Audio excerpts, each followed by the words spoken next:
porque según el Plan Nacional de Infraestructura Educativa, existen 32.000 locales de instituciones educativas sin saneamiento físico legal y se entiende que por ello es que el Ministerio de Educación no ha podido realizar la construcción, reconstrucción, ampliación o mejoramiento real de los locales escolares, pues están físicamente en terrenos que no son de propiedad del Estado, ya sea del Ministerio de Educación. En el Congreso de la República existen proyectos de ley que en las legislaturas pasadas lograron plasmarse en un dictamen para que luego se convierta en ley para solucionar esta imperiosa necesidad para los niños y jóvenes de nuestro país. Y ahora que nos acompaña el primer vicepresidente del Congreso, el señor Luis Alberto Valdés, le estaríamos solicitando para juntos ver que se programe un pleno educativo, no solo para tratar este tema de saneamiento físico legal de locales escolares públicos, sino también para afrontar la problemática magisterial, el tema de la educación superior tecnológica, pedagógica y universitaria, a través de la aprobación de leyes que impulsen los temas de la calidad de la educación, los temas de la calidad de la enseñanza, la acreditación de la educación en los niveles básicos, es decir, inicial, primaria y secundaria, y nivel superior, en que se encuentran los institutos tecnológicos, pedagógicos, escuelas superiores y las universidades. La presencia del COVID-19 a nivel mundial como pandemia y a nivel nacional nos ha puesto delante de los ojos la precariedad en la que los sectores básicos como salud y educación, vivienda y saneamiento están en nuestro país. Y ahora que en el Congreso de la República se ha aprobado establecer desde la Constitución Política del Perú la asignación de no menos del 6% del Producto Bruto Interno de nuestro país como presupuesto para mejorar integralmente la educación peruana, no se debe descuidar a la educación especial, la educación inicial, tanto en las ciudades así como en las áreas rurales, la educación primaria especialmente en las que se dan en forma unidocente, las escuelas y colegios rurales y de la zona de los valles andinos, interandinos, de la selva alta y baja de nuestro país y los colegios ubicados en las fronteras del Perú, sin descuidar la educación técnica desde la secundaria, pues todos los peruanos tenemos el derecho de recibir una educación integral y de calidad. Desde la Comisión de Educación contamos con la decisión y voluntad manifiesta de los señores congresistas integrantes de esta importante comisión del Parlamento Nacional para lo siguiente: revisar y monitorear la elaboración y actualización del currículo nacional que deberá adaptarse a la nueva realidad que nos tocará vivir en adelante, en todas las etapas y niveles del sistema educativo, que considere los principios transversales de calidad, equidad, ética, democracia, conciencia ambiental, interculturalidad, inclusión, creatividad e innovación, desarrollo sostenible, veracidad, investigación científica e interés superior del niño y adolescente para la revisión y monitoreo de la elaboración y actualización del currículum nacional. Promover y velar por una gestión educativa descentralizada, basada en la eficiencia, eficacia y en la verdadera optimización de los recursos públicos de las entidades del sector. Asimismo, coordinar con los ministerios, gobiernos regionales, gobiernos nacionales, locales y demás organismos públicos y privados vinculados al quehacer educativo y al desarrollo humano en el nuevo contexto que nos ha planteado la realidad actual. Supervisar y evaluar el impacto de las nuevas políticas educativas implementadas. Realizar sesiones y audiencias públicas descentralizadas virtuales a fin de tomar un conocimiento real, oportuno y concreto de la realidad educativa de la región y localidad propuesta. Supervisar y fiscalizar la gestión de las entidades del sector educación a fin de cautelar el grado de cumplimiento de sus funciones institucionales, el uso de los recursos públicos, el plan de contrataciones y adquisiciones, los gastos en publicidad, contrataciones de consultorías y asesorías, procesos de selección del personal, a fin de asegurar la meritocracia en la función pública, entre otros temas. Promover el desarrollo e implementación de una educación de calidad desde un enfoque del desarrollo humano y el nuevo contexto que nos toca vivir, que permita la adquisición de capacidades laborales y tecnológicas en la utilización de los recursos naturales como soporte de la estrategia de competitividad y reducción de la pobreza en el país, poniendo especial énfasis en el avance de la aplicación de la modalidad de educación semipresencial y a distancia, contemplada en la Ley 28044, Ley General de Educación, y en la Ley 30220, Ley Universitaria. Supervisar y evaluar las políticas y planes de inversión pública en materia de infraestructura y equipamiento educativo en las etapas, niveles y modalidades del sistema educativo. Difundir a través de las redes sociales las diversas actividades que desarrolla la Comisión a fin de recibir las opiniones, denuncias, pedidos de la población y de la comunidad educativa. Fortalecer la participación de los padres de familia en el procedimiento de elaboración o modificación del Currículo Nacional de Educación Básica, textos escolares y contenido educativo, de tal forma que permita el pleno ejercicio de sus derechos humanos contenidos en el artículo 12, numeral A de la Convención Americana de Derechos Humanos. Incorporar entre los principios rectores de la Ley General de Educación el interés superior del niño y del adolescente, el cual debe ser la consideración primordial en el proceso educativo del niño, niña, adolescente peruano, tanto en el proyecto educativo nacional y el Currículo Nacional de Educación Básica, el principio de veracidad y el principio de investigación científica. Proponer la reestructuración del Consejo Nacional de Educación, ya que es el órgano encargado de garantizar la participación efectiva de la comunidad educativa en la formulación de las políticas educativas antes de su aprobación, así como asegurar su cumplimiento a través de controles posteriores de fiscalización, por cuanto, al ser designados, los consejeros por el Ministerio de Educación no gocen de una verdadera autonomía e independencia que garantice una correcta participación de todos los sectores de la población en la formulación, evaluación, consolidación y corrección de las políticas educativas, entre otras actividades que debemos cumplir con responsabilidad y transparencia. Consideramos, para terminar, que la aprobación del 6% del Producto Bruto Interno para el sector educación a través de una reforma constitucional es algo que siempre hemos aspirado todos los peruanos y creemos que ahí está la clave para mejorar significativamente la educación que merecen nuestros niños y nuestros jóvenes, una educación de calidad y que les sirva para el presente, el futuro y el desarrollo también de nuestro país. Muchas gracias, buenas noches.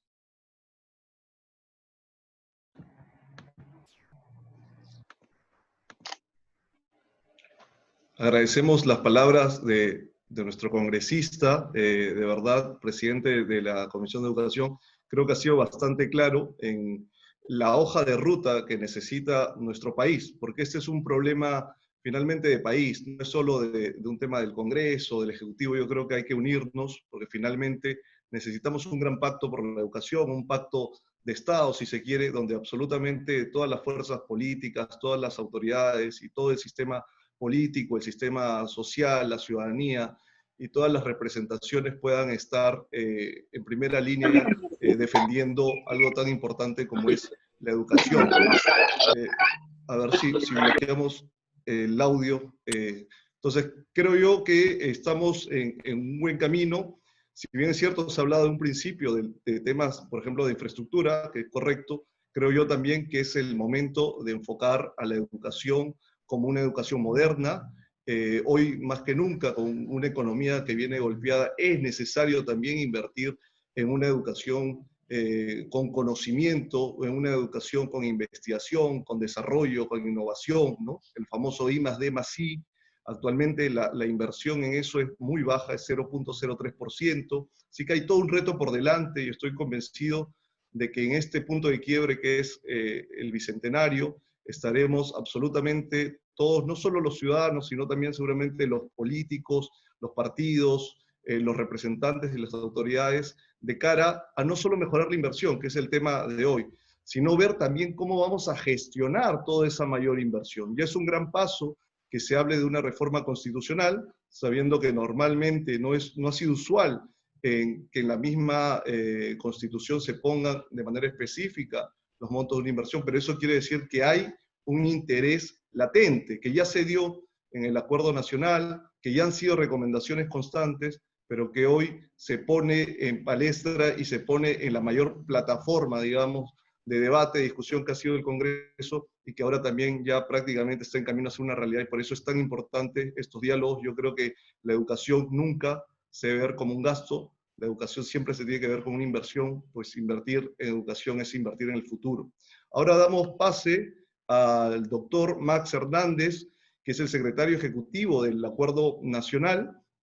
Él es doctor en medicina, psicoanalista por la Universidad Nacional Mayor de San Marcos, además tiene un diplomado en psicología médica por el Real Colegio de Médico de Londres, es docente de la maestría en estudios teóricos en psicoanálisis de la Pontificia Universidad Católica del Perú y también del Instituto de la Sociedad Peruana de Psicoanálisis. Es también miembro de distintas instituciones como Transparencia, como el Instituto de Estudios Peruanos, la Asociación Psicoanalítica Peruana y la Asociación Psicoanalítica Británica, y es fundador y presidente de la Sociedad Peruana de Psicoanálisis.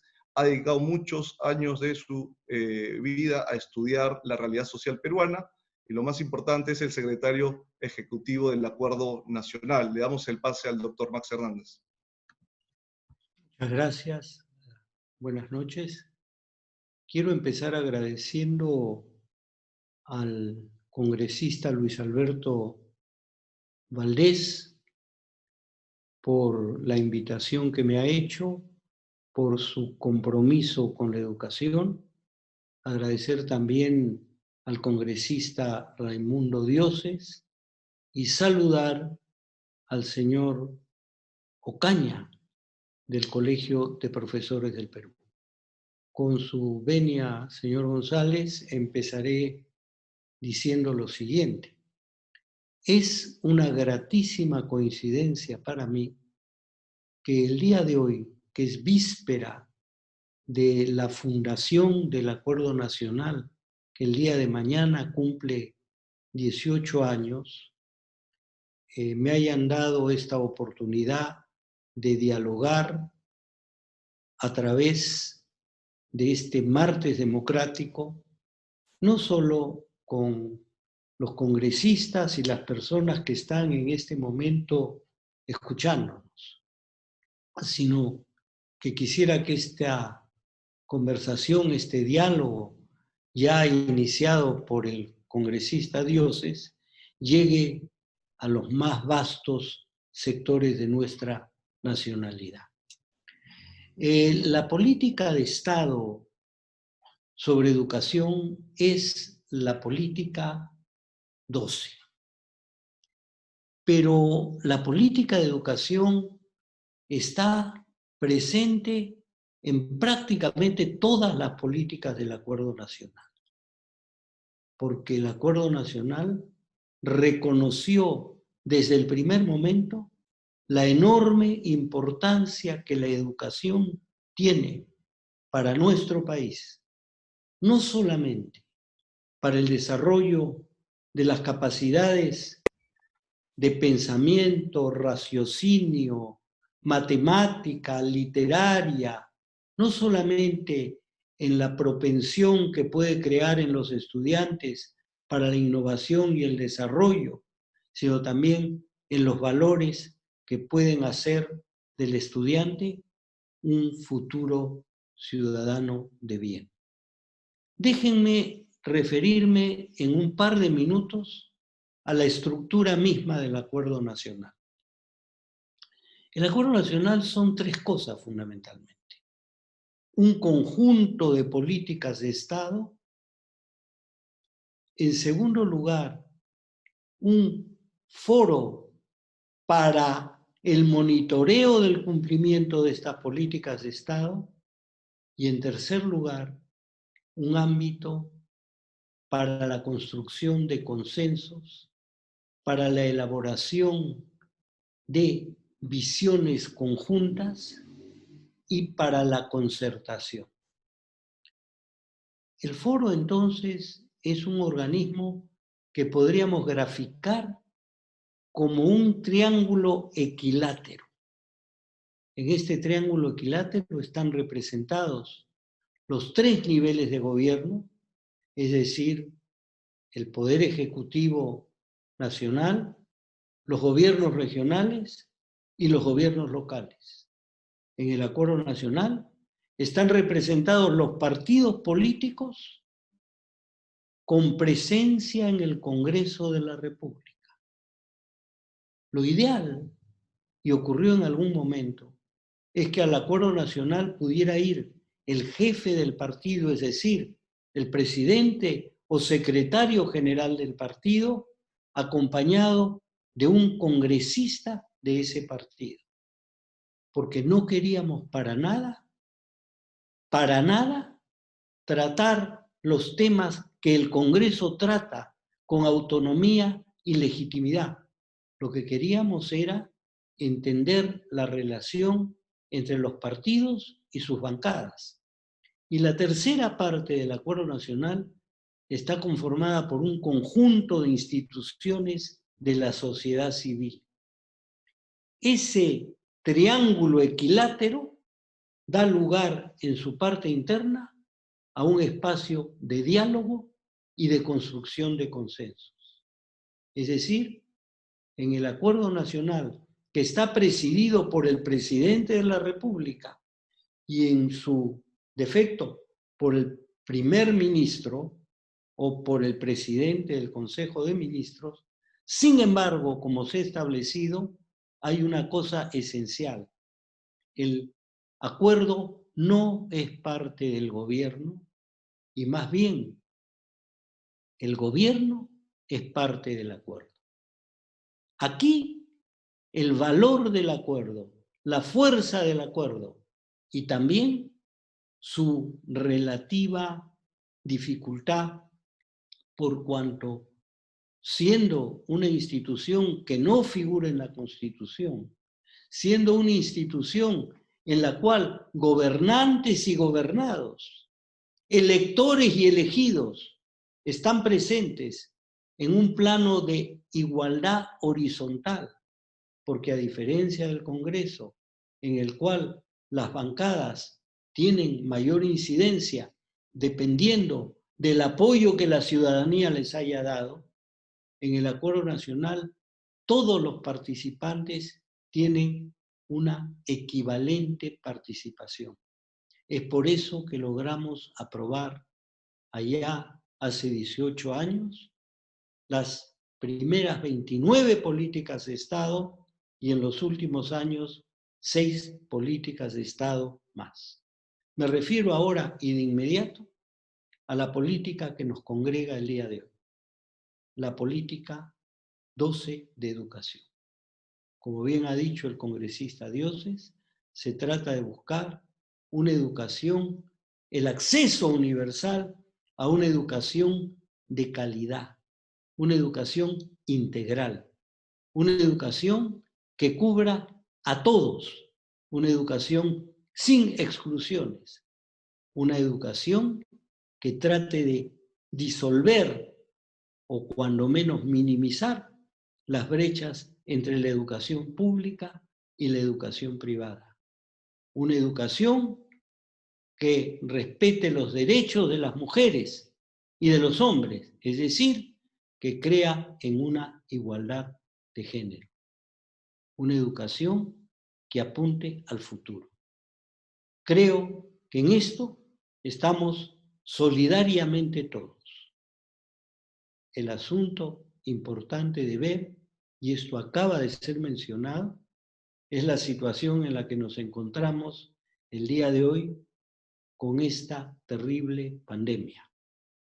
Terrible pandemia que ha revelado las inmensas fracturas sociales, económicas, culturales, geográficas que nos retan, porque no quiero decir que nos dividen. Nos dividen porque no las hemos enfrentado como un reto, las hemos asumido solo como una dificultad. Entonces, en estos momentos en que la pandemia ha puesto de terrible manera de manifiesto las horrorosas desigualdades que vivimos en nuestra sociedad, tenemos que pensar, por supuesto, en la educación. Y tenemos que pensar en la educación con absoluto realismo.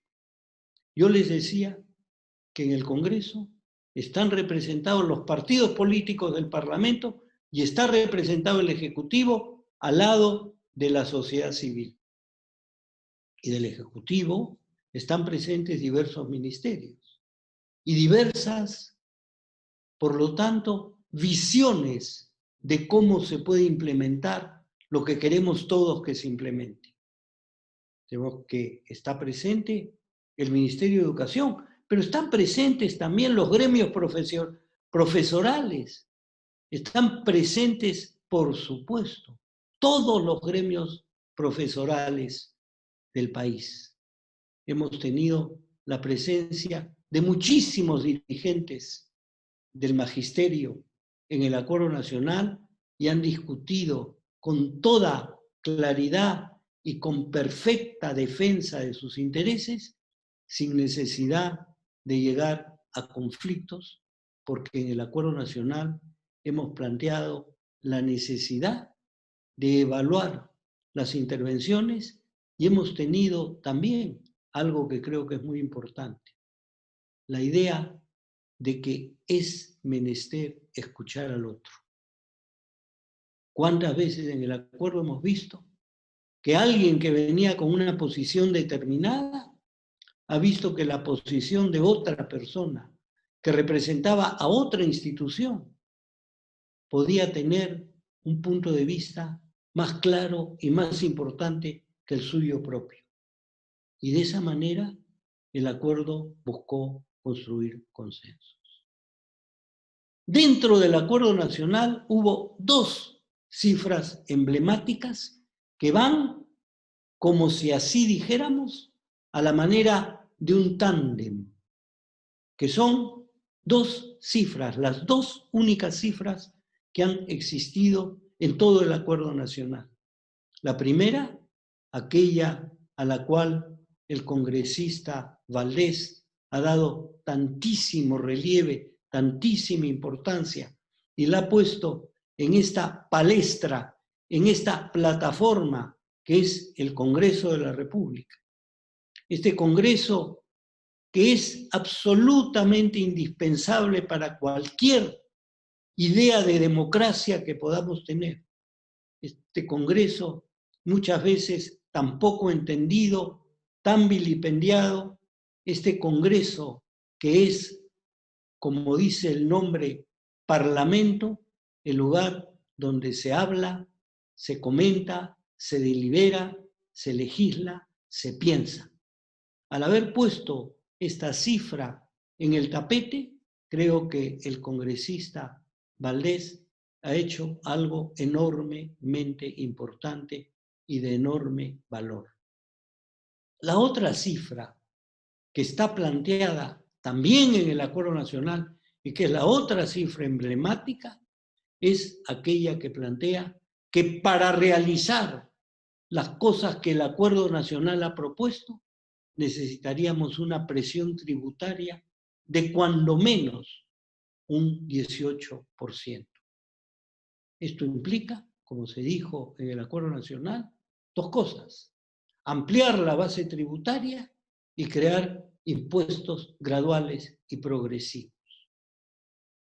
La posibilidad de cumplir con esas dos metas, creo yo que está absolutamente imbricada, absolutamente conjugada, absolutamente, diría yo, soldada, porque son las dos cosas que necesitamos pensar para poder tener un 6%, que sea un 6% respetable económicamente. Necesitamos mayores ingresos y necesitamos una mayor presión tributaria. Yo instaría a los miembros que nos representan en el Congreso de la República y cuando digo nos representan, no estoy hablando como secretario ejecutivo del Acuerdo Nacional, estoy hablando como ciudadano que se siente representado en el Congreso para que lleven adelante estas reformas, para que lleven adelante esto y que nos demos cuenta que necesitamos pensar en este momento en la protección de la vida como primer punto y más importante punto, y en segundo lugar también en la posibilidad de buscar mejores condiciones de trabajo, en la posibilidad de buscar una mejoría en la economía, de buscar la recuperación económica, de buscar, en suma, algo que nos saque de esta tremenda situación en la cual, lamentablemente, al horror de la pandemia, con el coste de vidas y de sufrimiento que nos está produciendo, podamos ver no solo ya el fantasma de la pobreza, sino signos de la pobreza. Signos de una pobreza que puede implicar hambre. Y en el acuerdo se aprobó un pacto hambre cero. Y en ese pacto, los partidos políticos presentes en el Congreso de la República estuvieron todos presentes y lo suscribieron. Un pacto hambre cero que piense en la necesidad de la seguridad alimentaria que se puede ver seriamente afectada. Un pacto que lleve no solo a los políticos y a las instituciones gubernamentales, sino a las instituciones de la sociedad civil y a la ciudadanía. En el Acuerdo Nacional están presentes las dos iglesias más importantes del país, la Iglesia Católica y la Evangélica. Pero también están presentes miembros de las otras iglesias, de la Iglesia musulmana, de la Iglesia budista, de la Iglesia judía, porque al lado de las actividades efectivas y políticas, tenemos también una actividad de elevar los valores y de proponer la necesidad de una absoluta y total entrega en estas circunstancias. El Acuerdo Nacional, además, es un ámbito de vinculación entre los poderes del Estado, un ámbito en el cual nunca hemos dudado del valor del Congreso. Ese valor que lamentablemente alguna gente ha puesto en entredicho. Y como he dicho más de una vez en público y en privado, no concibo una democracia sin un Congreso y sin un Congreso que se gane como este Congreso se está ganando el respeto de toda la República. Muchas gracias.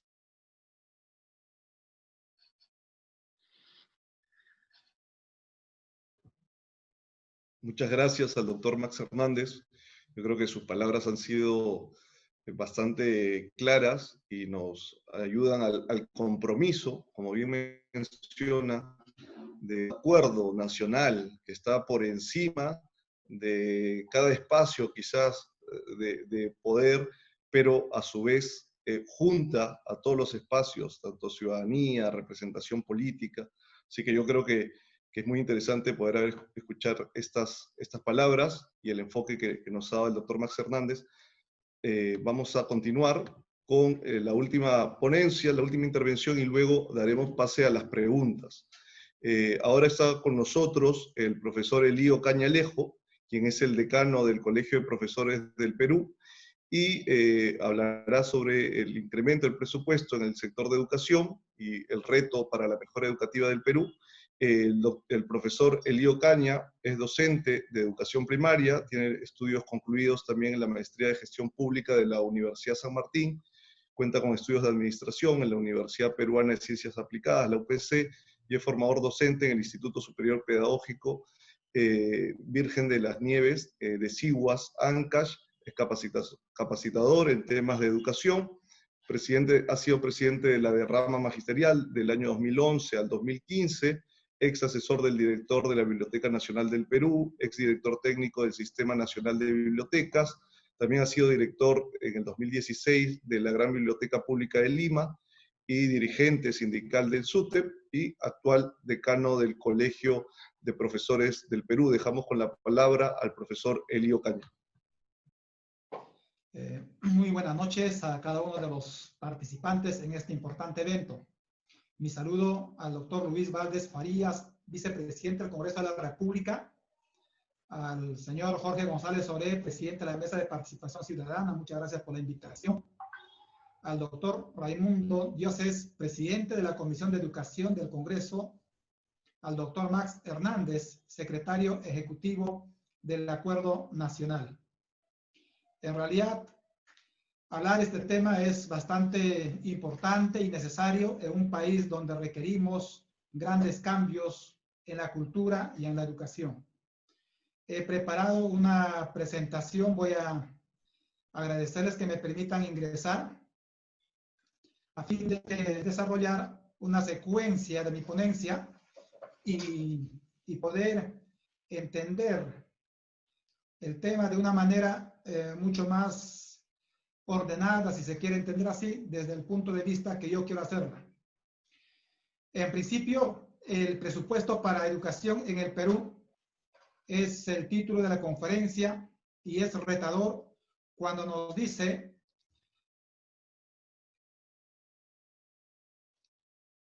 a ver, un momento, no sé qué pasó, un momento.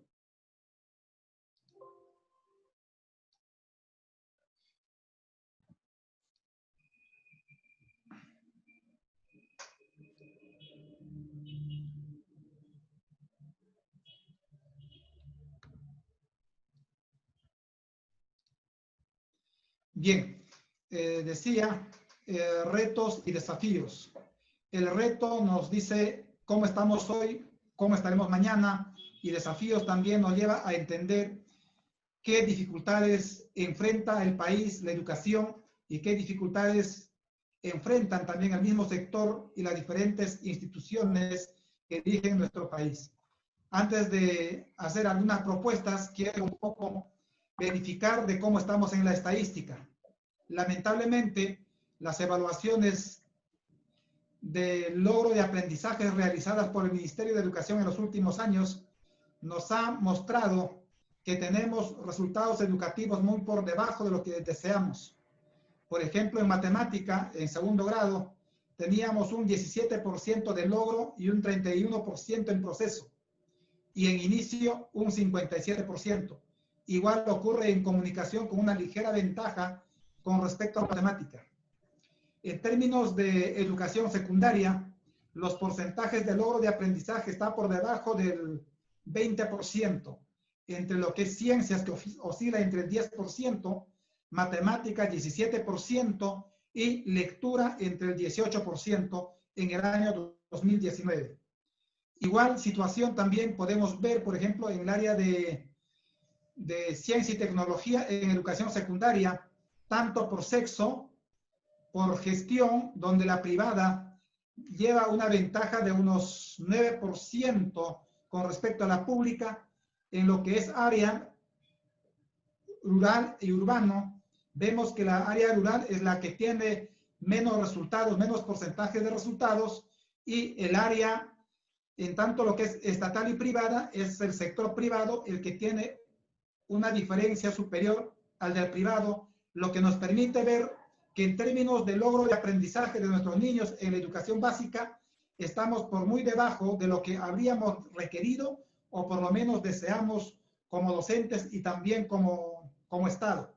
Esta realidad tiene causas bastante complejas. Los que me han antecedido han comentado varias variables. Sin embargo, requerimos también anotar y puntualizar algunas responsabilidades.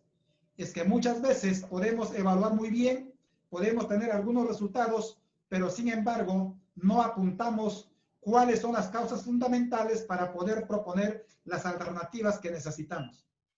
Si esto es el diagnóstico, vamos a ver cuáles son los componentes básicos de ese diagnóstico.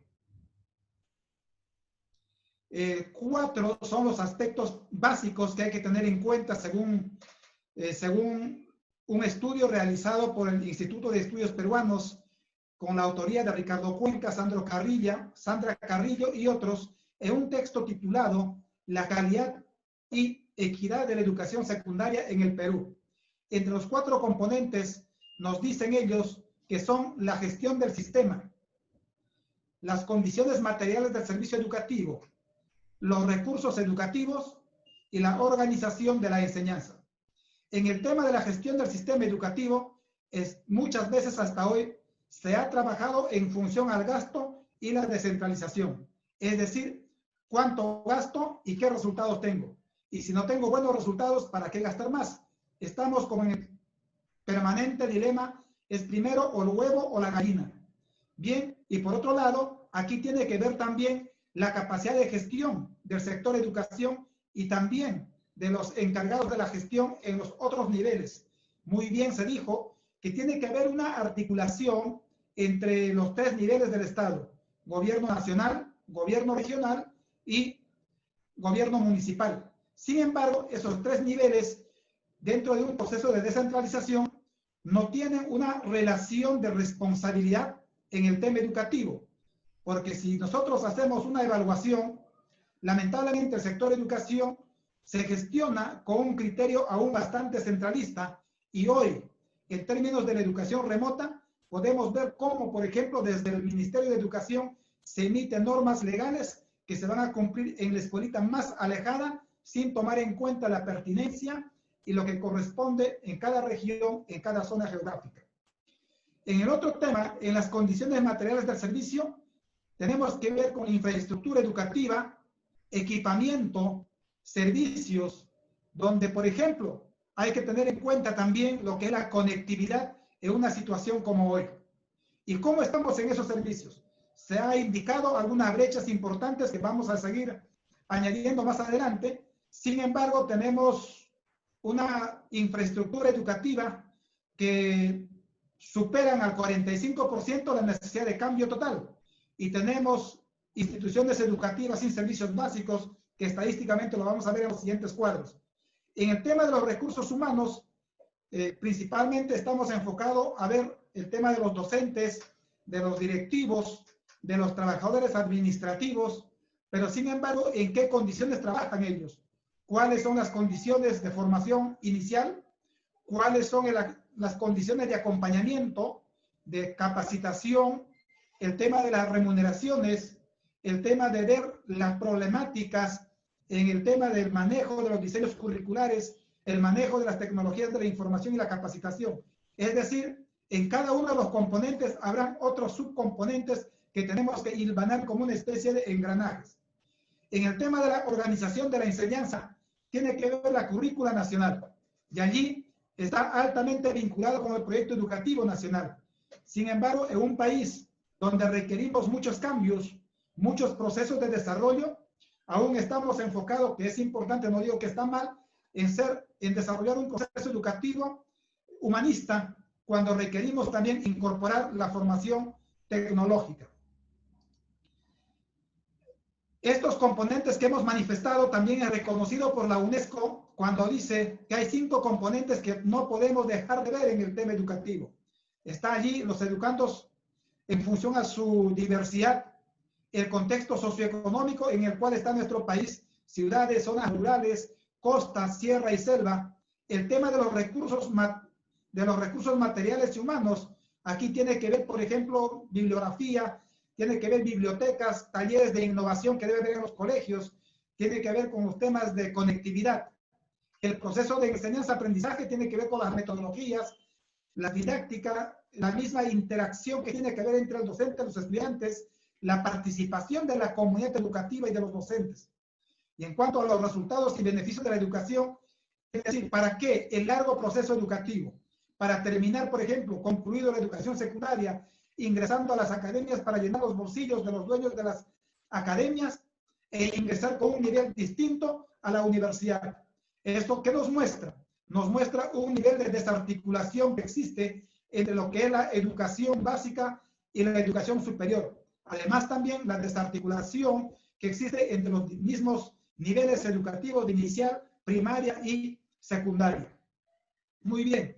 Si así estamos en estos temas de componentes, vamos a ver también algunos temas relacionados a infraestructura educativa. Ya se ha dicho, aquí son cuadros usando la misma fuente del Ministerio de Educación. Por ejemplo, nos dice que la infraestructura educativa en la zona urbana solo existen en buenas condiciones en un promedio de 10.964, pero son 18.739 los que requieren una nueva infraestructura. En la zona rural estarían en condiciones adecuadas solamente un promedio de 6.578 instituciones educativas y 27.428 requerirían otra construcción. ¿De qué nos está hablando estos temas? Nos está hablando que tenemos una brecha grande que en términos presupuestales superan los 94.000 millones de soles presupuesto planteado y calculado por el mismo sector educación. Esto estábamos viendo en un solo componente y en un aspecto de un componente de infraestructura, sin tomar en cuenta, por ejemplo, que parte de la infraestructura educativa tienen que ser también los espacios de recreación, las cosas deportivas que los estudiantes requieren en una atención decorosa que debe brindar una escuela pública realmente de calidad. En el tema de servicios básicos de las instituciones educativas públicas, lamentablemente tenemos un déficit bastante grande en términos de porcentajes. En las zonas urbanas, solamente el 71% de las instituciones educativas al 2017 tenían los 3 servicios básicos. Es decir, el 31% de las escuelas de las zonas urbanas estarían sin tener estas condiciones. En las zonas rurales, la brecha es aún más fuerte. Tenemos el 21% de instituciones educativas las que cuentan con los 3 servicios. Estamos diciendo en todo caso que el 78.1% de infraestructura educativa rural no cuenta con agua, luz ni desagüe. En promedio, a nivel nacional, significa que solamente el 38.9% de infraestructura educativa tiene las 3 condiciones: agua, luz y electricidad. La brecha es grande, igual que en el tema de la brecha digital. El Perú es uno de los países que estamos aproximadamente por el 28% de conectividad con Internet para los hogares, mientras que, por ejemplo, Ecuador nos gana casi por un dígito, Colombia casi nos duplica, Argentina casi nos triplica, y ni qué decir de países como el caso de España o Alemania o Corea del Sur, donde la conectividad está al 100%. ¿Y eso qué nos quiere decir? En un país donde tenemos poco acceso a la información, al Internet, no tendremos muchas posibilidades de desarrollo, tal como sí lo tienen los países desarrollados, donde además de tener conectividad, tienen banda ancha, velocidades más rápidas, más inmediatas para estar conectados en diversas informaciones que se requieran. En el tema de acceso al Internet en las escuelas, en la educación primaria, en las zonas urbanas, pueden acceder a una población estudiantil del 71.4%, pero eso es tomando en cuenta los servicios de Internet de las escuelas, de los colegios y de las cabinas públicas. Pero si quitas esos aspectos, se reducen hasta el 28%. En las zonas rurales, solo el 13% de la población tiene acceso al Internet, haciendo un promedio del 37% en educación primaria. Y en educación secundaria, la brecha se incrementa un poco al 71% como promedio. Sin embargo, las zonas rurales tienen solamente el 44.8%. Estos porcentajes, ¿qué significado tienen en un momento como la actual, por ejemplo? Muchos niños no pueden acceder a un servicio educativo sin crónica, sino tienen que estar acudiendo a lo que es la televisión o la radio para poder estar en el programa Aprendo en Casa. Y desde ya eso no es justo y tampoco es correcto. En lo que es el gasto público, según las mediciones de inversión en el mundo, en el Perú al 2016 se invertía $1.100 por estudiante, mientras que en Colombia estamos por los 2.200 en Chile por 2.400 y en muchos países desarrollados del mundo, y básicamente en la OCDE, se está invirtiendo un promedio de $8.000 por estudiante. Con este nivel de porcentaje, ¿qué logros podemos esperar? ¿Qué nivel de atención podríamos hacer para garantizar una educación de calidad? Creo que estas cifras realmente alarmantes nos deben hacer preocupar, y sobre todo a quienes siempre salen con el discurso de que debemos invertir menos en educación. Asunto que realmente nos preocupa porque ese planteamiento a veces suena como hasta antipatriótico o como que no se apuesta por la educación de las grandes mayorías. ¿Por qué? Porque en la escuela pública estudian un promedio del 80% de los hijos del pueblo peruano. Y por tanto, para ellos también, que es parte de nuestra nación, tenemos que preocuparnos. En el tema docente, nos dice la misma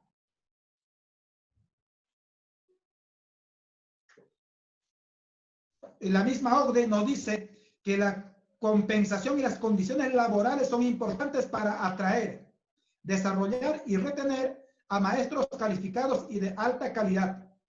Los responsables políticos deberían, dice, considerar cuidadosamente los salarios de los maestros mientras intentan controlar tanto la calidad de la enseñanza como también el presupuesto de educación.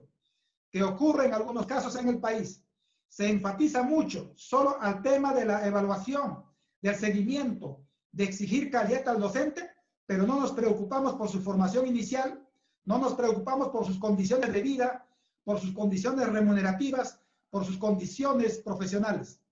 Y por tanto, es importante ponerle ojo. Y eso no lo dice el quien está hablando, sino lo dice la misma OCDE, que son las entidades calificadoras de los sistemas educativos y que opinan en temas de formación. Nos dice también Dicas Pota, la encargada, la responsable de la evaluación que hace anualmente de la calificación de los mejores profesores del mundo y que finalmente termina seleccionando a un promedio de 50 para premiar a uno, dándole un premio y un estímulo mundial. Nos dice que en Corea del Sur, en Singapur, Finlandia, la docencia tiene un estatus. Los maestros son bien tratados, bien remunerados y el desarrollo profesional va en consonancia a esa delicada labor que ellos desarrollan. Y que eso es reconocido por el mismo gobierno de un 99% y que los maestros realmente necesitan una preocupación, una dedicación exclusiva por parte del Estado. En cuanto al tema del presupuesto, en el país tenemos una baja inversión en educación. Los datos anteriores ya nos expresan eso. No podemos competir con países desarrollados con un presupuesto de esa naturaleza. Nos decía el ministro Jaime Saavedra el año 2016. La inversión en educación debe aumentar para el sector, pero requiere compromisos políticos y financieros muy grandes. Este compromiso político que se había hecho en el año 2002 en el Acuerdo Nacional que el doctor Max Hernández nos había recordado, pero también en ese compromiso, ¿qué se había dicho? Se había determinado que anualmente se incremente en un 0.25% del PBI hasta llegar por lo menos al 6% para pensar tener una educación del primer mundo. En el tema educativo, por muchos años en el Perú la inversión para educación ha sido $650 por estudiante hasta llegar a 1.100 a 1.200 en el año 2016. Pero ya hemos dicho, países como Chile y Colombia en este término nos aventajan bastante y obviamente la calidad educativa también será distinta. El otro tema que tenemos que ver es la existencia de dos sectores al servicio de la educación, la escuela privada y la escuela pública. La Constitución Política del 93, aprobada por el Fujimorismo, ¿qué nos dice? Que toda persona, natural o jurídica, tiene el derecho de promover y conducir instituciones educativas. Esto fue la madre del cordero para que se diera también el decreto legislativo 882, con el cual se ha impulsado la creación de entidades privadas por doquier y realmente muchas de ellas con calidad que deja mucho que desear. Por tanto, creo Si queremos ser como países desarrollados donde prioriza la escuela pública, necesitamos apuntar a una modificación de esta Constitución. Pero más allá de eso, quiero anotar algunos datos de cómo ha evolucionado la escuela privada a partir de 1998. Nos dice María Ballarín de Grade que en 1998 teníamos un 13% de escuelas del sector privado. Al 2014 habíamos llegado al 26% y al 2020 estamos bordeando a un promedio del 28 al 29%. Nos dice Ricardo Cuenca que en Lima al 2004 teníamos el 29% de instituciones educativas privadas, pero al 2013 teníamos ya el 53%. Y muchas de estas escuelas privadas están ubicadas en distritos o en conos de bajos ingresos económicos. Y cuando digo la escuela privada, hay también escuela privada de todo costo. Hay de alto costo, alto servicio, hay de medio costo y medio servicio, y hay también de bajos costos con instituciones educativas realmente muy preocupantes en su infraestructura educativa que no ayudan a garantizar una calidad educativa. En términos de presupuesto, ¿cuánto representa esto? Miren, al 2019 tenemos la cantidad de 576.275 maestros, de los cuales 93.000 están en el sector público y 182.785 en el sector privado. ¿Qué significa? El tercio de la población peruana financia su educación. El gobierno solamente estaría financiando más o menos para el 70% de la población en general. Es decir, si tuviéramos una escuela pública como sí existe en muchos otros países y pretendiéramos financiar con el mismo porcentaje que hoy tenemos, lamentablemente no estaríamos en la capacidad de brindar este servicio. Pero sin embargo, la existencia de una escuela pública garantizaría equidad de acceso para todos y por tanto obligaríamos también a la clase gobernante para preocuparse por todos por igual. Como tenemos escuela privada y escuela pública, la privada es para los sectores privilegiados y la pública lamentablemente se está convirtiendo como si fuera el último espacio donde pueden acceder los hijos de los sectores que no tienen los recursos suficientes. En términos de presupuesto, en América Latina comparativamente, podemos ver aquí la línea roja y de la parte más baja, alguien podría decir que es Bolivia. Lamentablemente no es. Bolivia está en la parte superior, con un porcentaje que sobrepasa el 6% del PBI anual. La línea inferior es el Perú. Es decir, si comparamos el presupuesto de inversión entre Argentina, Bolivia, Brasil, Chile, Colombia, todos los países sudamericanos, Perú está por debajo de todas ellas. Sin embargo, queremos competir, queremos ser y desarrollar una educación de primer mundo. ¿Y quiénes son los responsables de esto? En oportunidades, en base al diagnóstico que hice en las primeras diapositivas, se trató de responsabilizar a los maestros y vamos a los maestros con ajuste de horarios, con ajuste de monitoreos, con ajuste inclusive de remuneraciones. Y obviamente, aquí el tema es mucho más integral. Podemos seguir avanzando algunas cifras así. Estas son cifras históricas. Una inversión en educación en cifras comparativas. Aquí podemos ver Brasil, por ejemplo, está por los 5.8%, Argentina sobre el 6%, Paraguay casi bordea el 5%, Uruguay de lo mismo, México por los 5.2%. Y mientras el Perú estuvimos en el 2011 en el 2.7%, luego 3.5% y en el 2015 es el año donde estuvimos en un mayor porcentaje con 3.9%. En el 2020 estamos entre el 3.79 y 3.80.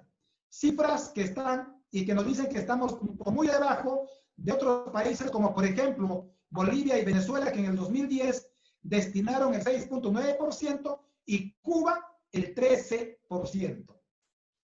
No vamos a ahondar el análisis aquí, pero son cifras interesantes.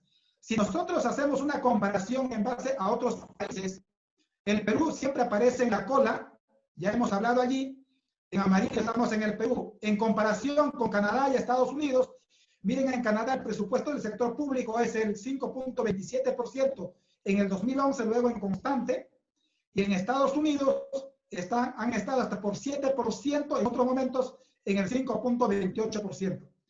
Llegar a analizar estas cifras seguramente serán tediosas, sin embargo, queremos ver que en todo este espacio de Iberoamérica, Norteamérica, el Perú que vemos aquí en rojito es uno de los países que está penúltimo en presupuesto para el sector de educación. Lo mismo ocurre en comparación con países como Finlandia, Suecia y Tailandia. Finlandia invierte un promedio de casi hasta el 7.5% de su PBI en educación, mientras Suecia llega casi hasta el 8% del PBI en educación. Y siempre en el Perú tomamos como modelo a ellos por el nivel de logro que han logrado hacer en términos de aprendizaje, en términos de desarrollo humano. Sin embargo, la inversión de ellos es bastante alta con respecto a la nuestra, que por ejemplo está en la línea amarilla y todos ustedes pueden percibir. Y Tailandia supera en el 5%, y eso realmente significa que hay una decisión política de esos países para desarrollar inversión en educación. Un tema que quiero ver es el tema del presupuesto en general. Nosotros podemos tener una inversión del 3.8%, pero en una torta muy pequeña. Por tanto, una torta pequeña podría tener 3.8%, sin embargo, el tamaño para educación es bastante pequeño. Alguien como Chile puede tener en la torta presupuestal mucho más grande y el mismo porcentaje que invierte para el Perú en términos financieros puede ser al doble o al triple de lo nuestro. ¿Por qué? Por el volumen de su presupuesto. Eso es otro factor que siempre debemos tener en cuenta. En términos de gasto público, también somos el país que tiene mayor variación en gastos. Miren, si vemos algunas cifras desde el año 2009, invertíamos el 3.14%, el 2011 el 2.66%, 2015 3.97%, el 2017 el 3.93%, el 2018 3.72% y en el 2020 estamos llegando a lo que es el 3.8%. Estas variaciones nos quiere decir que en el país tenemos una política de inversión en educación. En una cuenta, a veces está sujeto a otras decisiones que toma el poder político y el poder económico, que en buena cuenta son técnicos que están instalados posiblemente en economía y finanzas y en otras áreas, pero que no están tomando en cuenta las reales necesidades del país. En términos de gasto, lamentablemente, en términos de gastos corrientes, el presupuesto de educación en el país está mayoritariamente destinado a gasto corriente. Para el año 2020 tenemos el 81.77% del presupuesto que van a gastos corrientes, es decir, a remuneraciones. Mientras que en otros periodos, como el año 2012, el 75.55% fue el monto destinado a lo que es los gastos corrientes, que significaba que en ese año hubo mayor presupuesto para otros componentes que podría ser, por ejemplo, infraestructura, puede ser capacitación docente, materiales educativos, laboratorios y otras. Pero aquí hay otro tema que es bueno tomar en cuenta. Muchas veces el presupuesto del sector de educación no ha contenido el presupuesto de infraestructura, porque en ocasiones ese presupuesto para infraestructura ha sido utilizado por el Poder Ejecutivo para usarlo de una manera política, para inauguraciones, para imagen partidario, algo que hace daño al sector. En buena cuenta, el sector de educación debe tener su propio presupuesto que tiene que ver con todos los componentes necesarios para usarla de una manera mucho más técnica. Y bueno, eso nos lleva a plantear la educación como eje del desarrollo nacional. Tenemos que considerar todos nosotros que la educación es el eje del desarrollo. Ya nos decía Mandela que la educación es el motor del desarrollo. Y si es así, tenemos que tomar en cuenta el Acuerdo Nacional del 2002 de incrementar el 0.25% anual. Si eso se hubiera cumplido, al 2013 hubiéramos tenido por lo menos el 5% del PBI para educación y hoy seguramente estaríamos tranquilamente con un 6% habiendo resuelto muchos problemas del sector, incluido infraestructura, servicios, conectividad, capacitación docente, formación docente, universidades, investigación y otros temas. Requerimos pensar en un país, es decir, no podemos pensar en una educación de calidad si no soñamos en un país, en una visión de país, es decir, en un proyecto nacional de desarrollo, algo que tiene que ser pensado y trabajado. Ese plan lo propuso, sin embargo, necesitamos que eso siga siendo discutida, pero la clase política y gobernante tiene que asumirla. Luego, el proyecto educativo nacional no puede seguir siendo un instrumento solamente de adorno o de cumplimiento discrecional. El proyecto educativo debe ser de cumplimiento obligatorio por todos aquellos que tienen que ver en el sector. Y lamentablemente, mientras eso no ocurra, este documento técnicamente puede estar bien formulada, pero lamentablemente desfinanciada.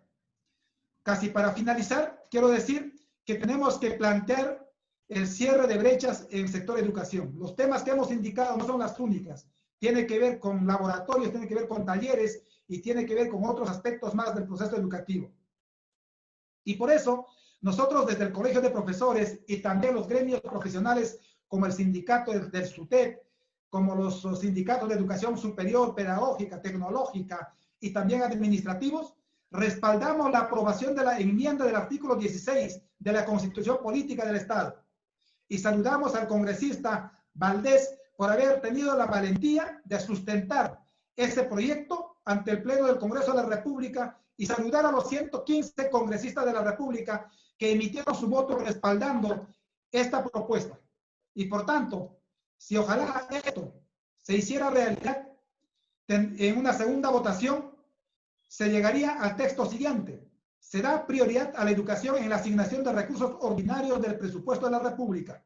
La educación es derecho humano y este tema de derecho humano es esencial, es importantísimo. Si es derecho humano fundamental, el Estado tiene que enfocarse a invertir en ella y atenderla, porque eso es el factor de desarrollo y por tanto será que garantiza desarrollo de la persona y de la sociedad, por lo que el Estado invierte anualmente no menos del 6%. Aquí hay sectores que han estado buscando confusión. Decían que están diciendo que se va a invertir el 6%.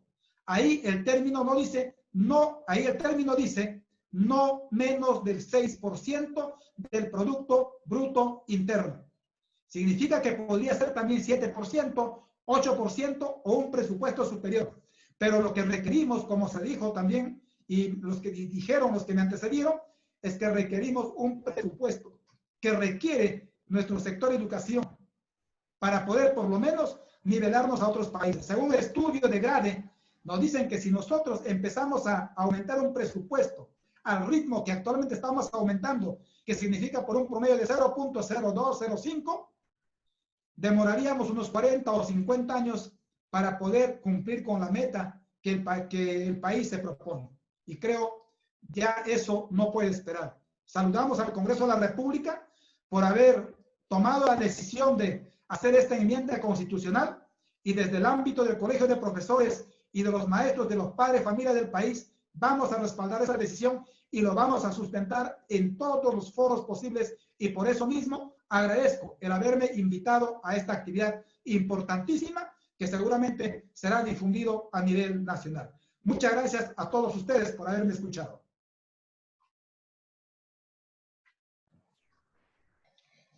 Muchas gracias.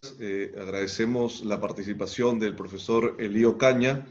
Yo creo que ha sido bastante claro con el tema básicamente del presupuesto y también estoy convencido que en realidad la fortaleza de una nación se mide por la fortaleza también y la calidad del sistema educativo. Yo creo que eso es algo importante y que va de la mano también con lo mencionado por el doctor Max Hernández con relación a la democracia, con relación a la sociedad en la que vivimos, que siempre va a tener un equilibrio dependiendo siempre también de su fortaleza en el sistema educativo. Pasamos a algunas preguntas que están haciendo los participantes y que estamos tomando nota. Y de manera totalmente abierta la puede contestar cualquiera de nuestros ponentes. Una de las primeras preguntas, vamos a mezclar algunas porque tienen casi el mismo tenor, es con relación a la condición de esto de mejorar la inversión. ¿Cómo es que necesariamente eso va a mejorar la calidad de la educación? O sea, hay una consulta en ese sentido, de si en automático el tener un mayor presupuesto genera una mayor calidad educativa. Entonces, o se tendría que hacer, ¿cuáles son, digamos, si no, los retos adicionales? ¿Qué más se tendría que hacer, ¿no? En el tema de la calidad? Podemos comenzar con esa pregunta, que son varias que se repiten en ese sentido, ¿no?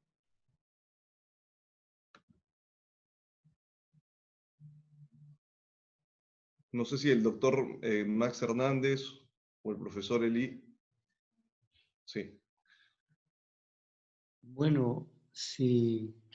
En primer lugar, la presentación del profesor Eli Ocaña ha sido sumamente importante y sumamente interesante y ha hecho una muy adecuada defensa de la importancia de la educación. Yo alguna vez leí que el profesor Ocaña, después de tener un cargo en la derrama magisterial, volvió al lugar de origen donde había trabajado y tiene una gran ventaja sobre mí. Él es bilingüe y por lo tanto tiene, por supuesto, una cercanía a dimensiones de nuestro país que lamentablemente yo no poseo. Pero tratando de responder la pregunta, mire, yo sí pienso que hay una tendencia, y no me estoy refiriendo a este asunto en concreto, hay una tendencia entre nosotros a establecer una ecuación entre un mejor presupuesto y una mejor calidad. Y no hablo, repito, del sector educación. Hablo de muchos sectores, hablo incluso de la vida privada de la gente. ¿Cuántas veces conseguir un mejor ingreso, conseguir una mejor situación económica, no lleva a mejorar la calidad de vida? Lleva muchas veces al despilfarro, lleva muchas veces al desperdicio, lleva muchas veces a una suerte de mareo.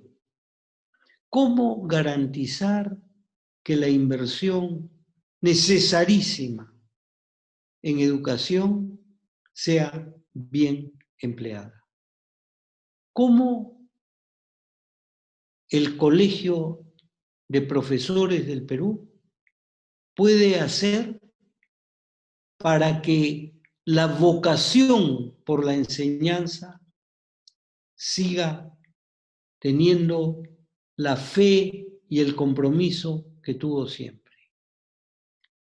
¿Cómo poder garantizar que, como usted, señor Ocaña, ha señalado, muchas veces, no le digo nuestros profesores, nuestros médicos, soy un médico, no hemos tenido la suerte de tener los cimientos de la educación sólidamente colocados?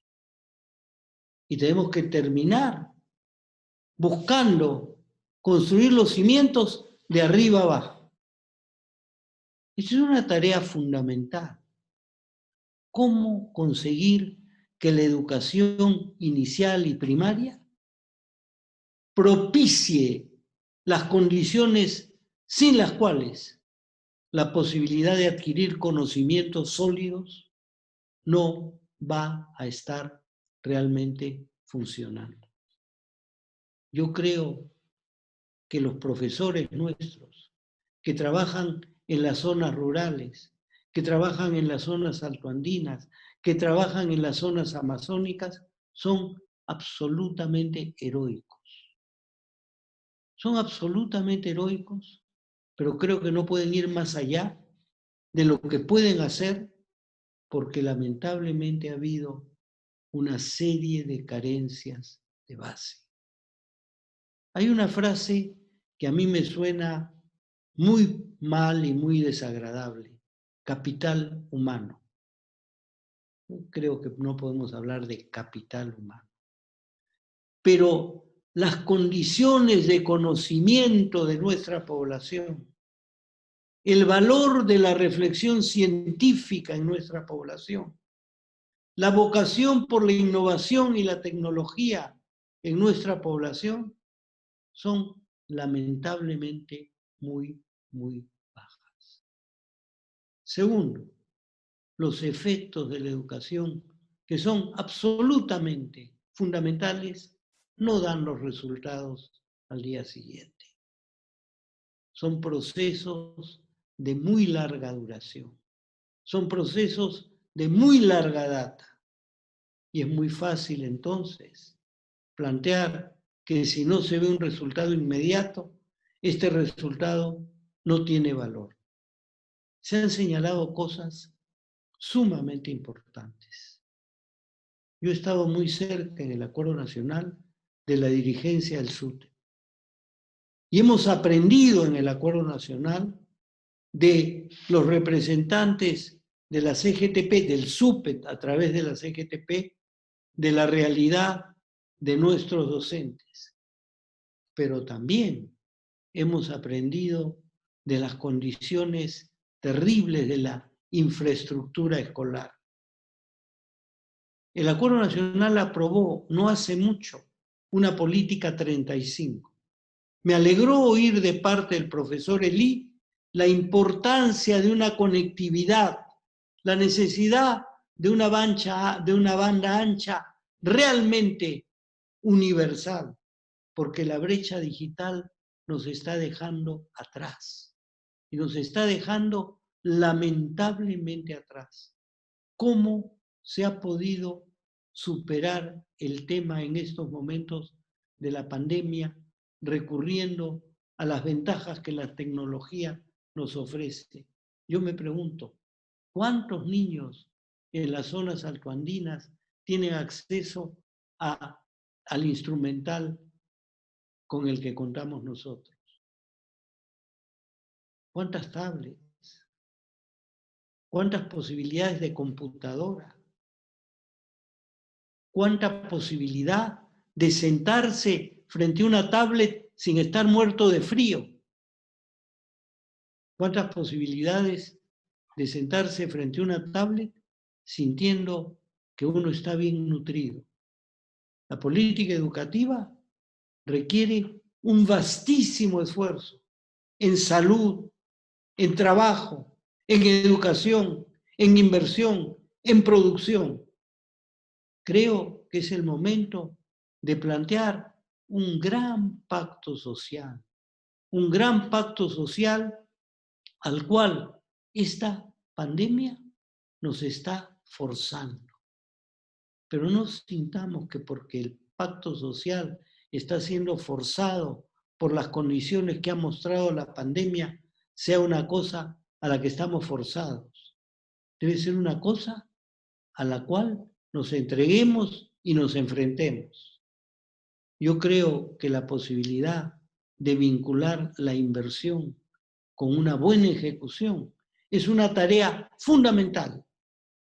Y creo que habría que pensarlo de esa manera, porque de otra manera la pura inversión no va a tener ningún resultado. Pero por otro lado, seguir en las condiciones casi de miseria en que está la educación nacional tampoco nos puede llevar a ningún lado. El 0,25% se empezó a hacer, se paró en seco en un momento, se volvió a hacer en otro momento y luego nuevamente se frenó. ¿Por qué? Es una pregunta que debemos hacernos todos. Es una pregunta que debemos hacernos todos porque creo que hay una responsabilidad mucho más compartida de la que creemos. Es fácil echarle la culpa a este o este otro ministerio, pero creo que hay una culpa colectiva muy, muy, muy grande. El Perú además enfrenta el bicentenario. El Perú tiene que aprender a procesar lo que pasó en el Perú en los últimos 30 o 40 años. Todo aquello que pasó es algo que pasó en nuestra patria, entre nosotros, y tenemos que ser capaces de procesarlo y elaborarlo, no de dejarlo de lado, no de pretender enterrarlo, procesarlo. La historia es eso, procesamiento. La historia es trabajo. La historia es comprensión de lo que pasó. Sí, innovación, desarrollo y tecnología, pero también humanidades, también historia, también la capacidad no solo de reflexión, sino también de hilvanar la reflexión y de poder comunicarnos. No creo haber respondido, sino he planteado una angustia que estas canas me permiten decirla como la he dicho. Gracias.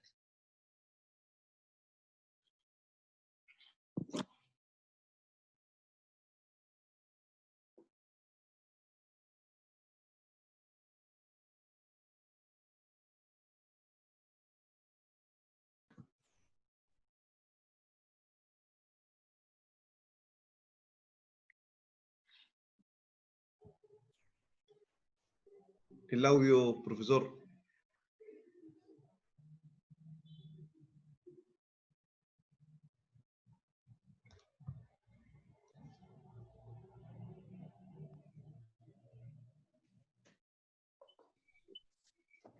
Ok, ahora sí. Bien, la pregunta realmente es retadora y nos lleva a pensar, a analizar desde diferentes puntos de vista. Un tema que ya dijo el doctor Max Hernández, y lo dijo con justa razón, es el tema de gestión. ¿Qué tan preparado está el sector educación para poder gestionar los recursos financieros y económicos? Puedo leer en los chats de cómo, por ejemplo, hay una desconfianza casi acentuada en los docentes por creer que la inversión se haga con justeza, con responsabilidad y con probidad.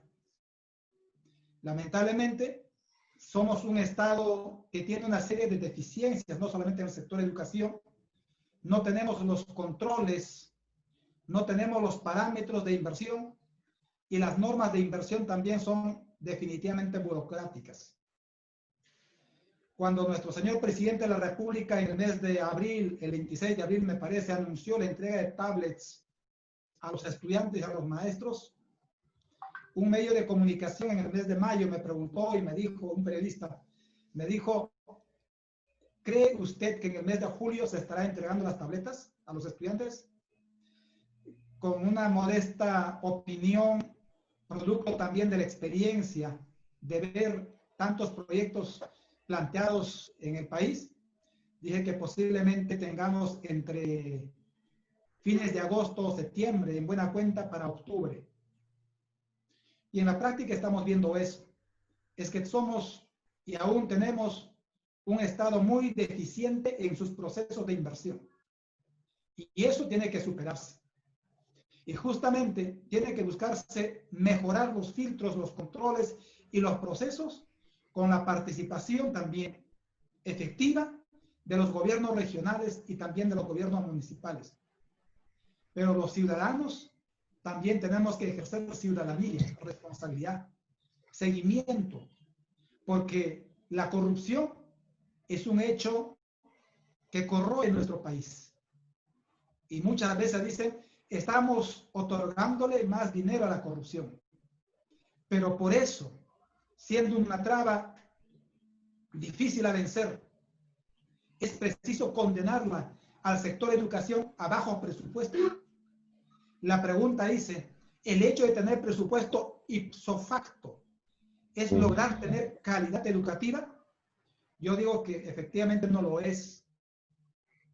Pero al contrario, no dando presupuesto, ¿estamos generando calidad educativa? Podría ser la otra pregunta. Tampoco. ¿Cuál es la llave maestra para dar la calidad educativa? La necesidad de invertir más.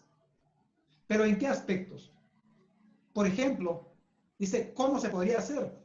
La necesidad de implementar a nuestras instituciones educativas con talleres que garanticen vincular al estudiante de educación secundaria al mundo del trabajo. Que los estudiantes de educación primaria se vinculen a proyectos productivos y para el cual hay que implementar talleres, hay que implementar laboratorios, salas de cómputo. Acompañemos a los profesores brindándole capacitación, actualización en esos temas. Garanticemos una alimentación adecuada para nuestros estudiantes. Tenemos un promedio del 43% de la población infantil con anemia. En las zonas rurales mucho más. ¿Cómo lo vamos a superar eso? Porque la anemia afecta seriamente a la capacidad de aprendizaje de los estudiantes y es un tema también a vencer. El otro asunto, apostemos por una escuela pública realmente de calidad, abriendo más atención a otros sectores que hoy, que por no encontrar una vacante en la escuela pública, tienen que irse a la privada.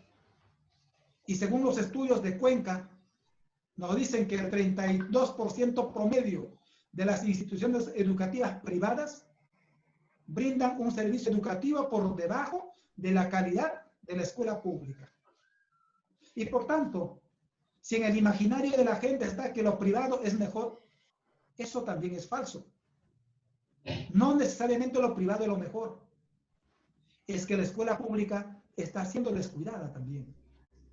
En Finlandia no hay educación privada, excepto en los servicios que la escuela pública no pueda brindar. Y por tanto, el hijo del que más tiene estudia junto con el hijo del más pobre. Y ese factor ayuda a que el Estado, como gobierno, como funcionarios también, atiendan a la escuela pública en las mismas condiciones y con las mismas atenciones y prioridades que se debe brindar. Por otro lado, las estadísticas nos muestran allí un promedio del 36% o 34% de instituciones educativas sin agua, sin luz, sin electricidad, sin desagüe. Vamos a seguir condenándolas a que no tengan esos servicios, porque este incremento permite cerrar esas brechas. Por otro lado, el tema de conectividad. 28% de hogares tienen conectividad, el 72% no la tienen. En las zonas rurales necesita conectividad. ¿Podemos apostar porque todos ellos se vinculen al mundo globalizado? ¿Es posible? ¿Es necesario? ¿O siguen siendo ciudadanos de tercera categoría a quienes no hay que atenderla? Yo creo que no. Es importante para garantizar el presupuesto, por ejemplo, incrementar ciertos puntos. En todo caso, la brecha de impuestos tendría que incrementarse. Hay demasiada evasión tributaria en el país. Controlando mejor eso, habría suficientes fondos para financiar la educación, pero también cerrarle el caño a la corrupción. Eso mismo ayudaría a que hubiera más fondos. Por otro lado, los mismos maestros están esperando los compromisos que se hicieron en los años anteriores. Por un lado, que se le pague las deudas que están pendientes desde el año 92, que se les quitó injustamente. Los docentes cesantes y jubilados con una remuneración de hambre, con un costo inferior de lo que se gasta en un preso, en un encarcelado por sus delitos. Eso realmente es inconcebible. Creo hay muchos aspectos como la necesaria reforma curricular, la educación superior, que tiene que vincularse al mundo de la investigación, al mundo de los cambios, de la transformación. Basta ya de estudios teóricos. de sustentaciones de tesis teóricas, vayamos a apostar por la tecnología y creo, si invertimos en esos campos, en esos terrenos, este 6% realmente será pequeño, porque las necesidades que el país tiene son grandes. Y apostemos por brindarle atención a todas esas necesidades que hoy tienen nuestras escuelas. Escuelas alejadas, con infraestructuras que se caen a pedazos, sin mobiliario, sin biblioteca, sin un lugar donde el maestro se pueda quedar, sin un espacio. Yo creo que en el gobierno de Ollanta Humala se apostaba por un tambo, por un espacio donde el maestro pueda quedarse, pero el maestro de escuelas rurales, de zonas alejadas, de la zona frontera, ¿qué están haciendo y cómo están siendo tratados? Creo que es tiempo, es hora de entender eso. Esta inversión nos ayudaría muchísimo a cerrar esas brechas. Y son el cierre de esas brechas los que van a permitir dar calidad. No son otras. La formación inicial del maestro, no quiero abundar en eso, pero sin embargo, son aspectos que no podemos olvidar y no podemos mejorar sin inversión. Muchas gracias. Muchas gracias, profesor. Hay una pregunta para el congresista Raimundo Dioses. Congresista, nos preguntan, con relación a la nueva inversión que se haría en educación, ¿cómo podríamos asegurar la eficiencia, dado que estaría condicionado finalmente por lo de la descentralización a los gobiernos regionales, al uso que le terminen dando los gobiernos regionales y sus direcciones de educación? ¿Cómo se podría hacer esa sinergia entre esta nueva inversión y también estos gobiernos regionales que de alguna manera administran la educación en su ámbito, ¿no? Sí, muchísimas gracias. Primero, resaltar, reconocer y felicitar las magníficas ponencias del señor Max Hernández, secretario ejecutivo del Acuerdo Nacional, y del decano del Colegio de Profesores, Eli Ocaña. Realmente reflexiones profundas marcadas de la experiencia para mejorar la educación en el país, pero no esperando resultados inmediatos, sino viéndolos como un proceso que creo debe ser construcción de todos los peruanos. En ese sentido, considero que debemos mirar el país como un Estado unitario, pero a la vez descentralizado, ¿no? Es también una vieja discusión de mucho tiempo en la República.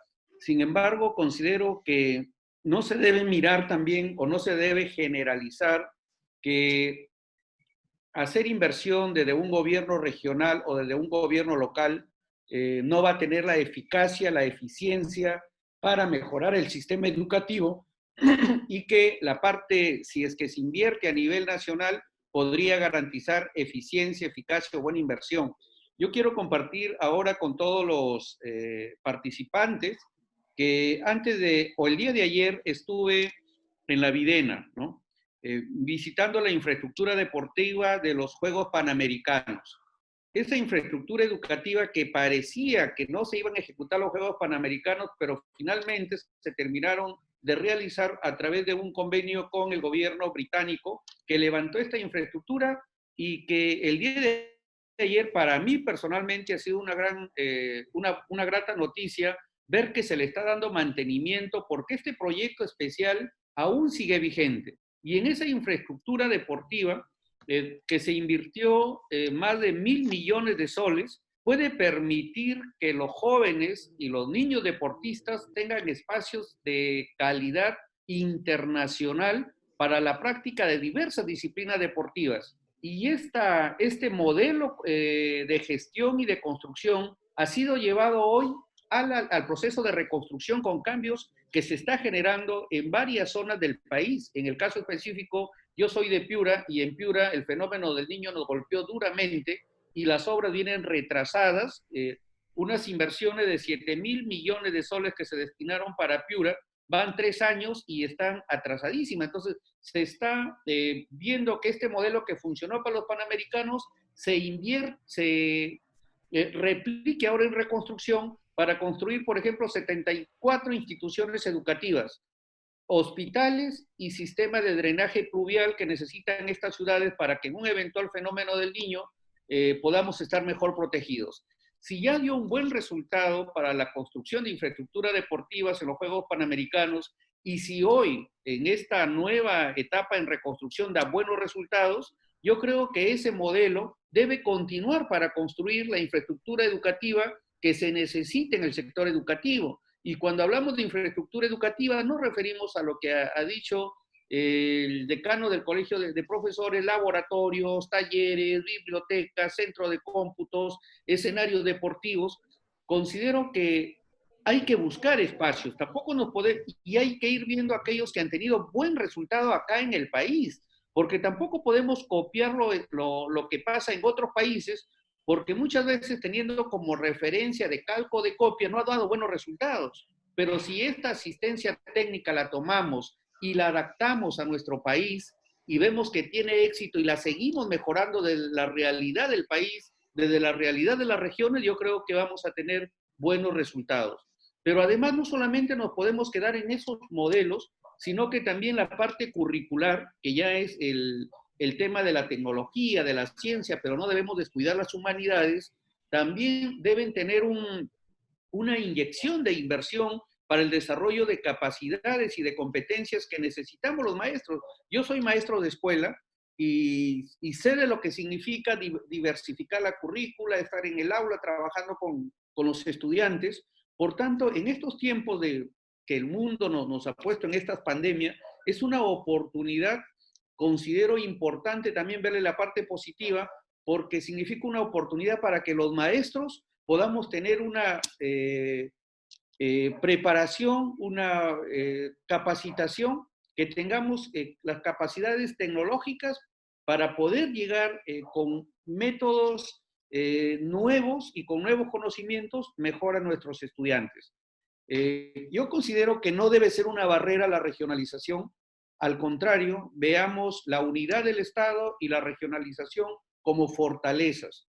Ahora no se puede enseñar, y ya eso se ha señalado varias veces, la educación que se da en la costa donde provengo, de Piura, no va a ser lo mismo que se dé en la selva o en las zonas altoandinas. Debe haber algo que genere unidad de Estado, pero respetando la diversidad lingüística, la diversidad rural, la diversidad urbana, porque todo ello hace rico a nuestro país. Yo creo que ya José María Argueda lo dijo en su oportunidad, ¿no?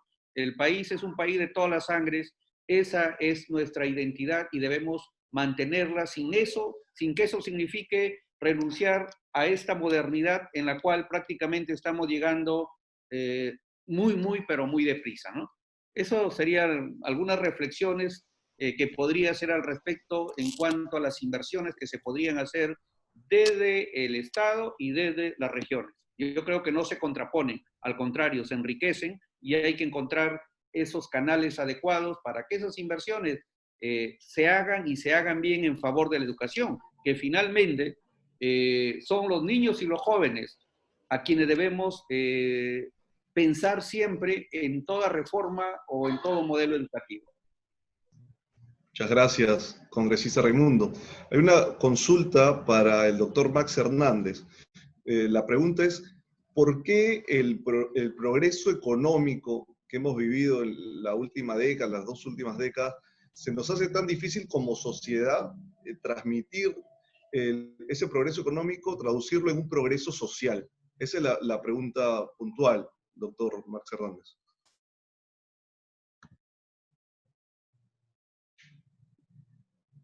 Bueno, yo no sé si agradecer la pregunta por la expectativa que puede suscitar o decir, caray, ¿cómo poder responderla sin caer en perogrulladas o en banalidades?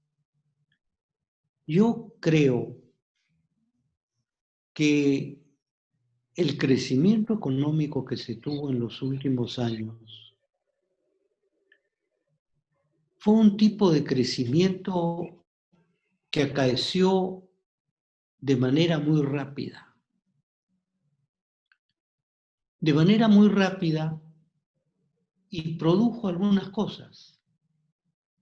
que muchos ricos se hicieran mucho más ricos, que muchos pobres salieran de la pobreza extrema, que una clase media tradicional se viera amenazada por el ascenso de una nueva clase media, y que esta nueva clase media era una clase media más definida por los ingresos que por los viejos valores de la clase media, el estudio, la valoración de lo propio, algo de ahorro, etcétera, etcétera, etcétera. Y nos encontramos entonces con una pobre capacidad de previsión. Yo no creo que el Perú esté condenado a una situación como la de la falaz prosperidad del guano de la que habló el gran historiador Jorge Basadre. No creo que esto sea una condena. No creo que sea la condena de la llamada enfermedad holandesa. Lo que creo es que ocurrieron demasiadas cosas que en los últimos 15 años o 20 años del siglo pasado atravesamos 3 terribles crisis. Una crisis económica con la hiperinflación,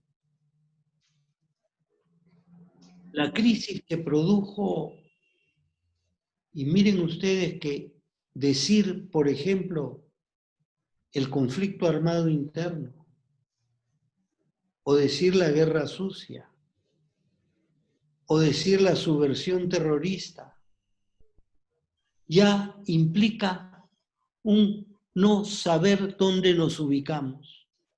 Porque si ni siquiera sabemos cómo nombrar aquello que pasó, quiere decir que como país no hemos aprendido a pensarlo y a procesarlo. Y tuvimos una grave crisis de desinstitucionalización. Estoy escuchando lo que ha dicho el congresista Dioses sobre la descentralización. Estoy totalmente de acuerdo con él. La descentralización era un larguísimo anhelo del país. En el Acuerdo Nacional se crearon las bases para la descentralización. Pero la descentralización no tuvo los resultados que se esperaron, porque no se crearon regiones. Se hizo de las divisiones departamentales, que eran divisiones esencialmente políticas, se hizo regiones. Entonces se pensaba políticamente sobre una realidad territorial. Entonces los retos eran inmensos. Y nunca dijimos, tenemos que pensarlo colectivamente. Yo soy limeño y sé del centralismo limeño. Y soy un defensor de la descentralización porque creo que si no entendemos que el Perú debe pensarse desde el gobierno central, o para ser más exacto, desde el gobierno nacional, pero debe pensarse también desde las regiones. Me interesa a mí cómo ve el Perú un piurano, cómo ve el Perú un tacneño, cómo ve el Perú un loretano, cómo ve el Perú un cusqueño, cómo ve el Perú un abancaíno, un andahuaylino, porque son visiones del Perú que necesitamos conjugar en un mapa. Crear geometrales que nos den una visión del Perú. Fue lamentable que no se hiciera más. Fue triste que no se hiciera más. Pero no lo veamos como una condena. Esto es un largo proceso de aprendizaje. Y yo creo en la democracia y el Estado de Derecho. Cuando le preguntaron al primer ministro británico, Gordon Brown, hace 10 años, un periodista de la BBC le dijo, señor Brown, ¿y qué piensa del Estado de Derecho? Bueno, dijo, tenemos 3 siglos tratando de implementarlo correctamente. Es así, las cosas toman tiempo. Las cosas toman mucho tiempo. Ha sido lamentable el descuido en las políticas sociales, pero nos hemos dado con otra sorpresa. Este énfasis monotemático, monocular, absolutamente con anteojeras, en solo la disciplina fiscal, permitió los ahorros con los cuales, mal que bien, hemos podido capear esta crisis feroz que nos está dando la pandemia. Yo citaría la frase de ese gran pensador que fue Gramsci. Podemos ser un poquito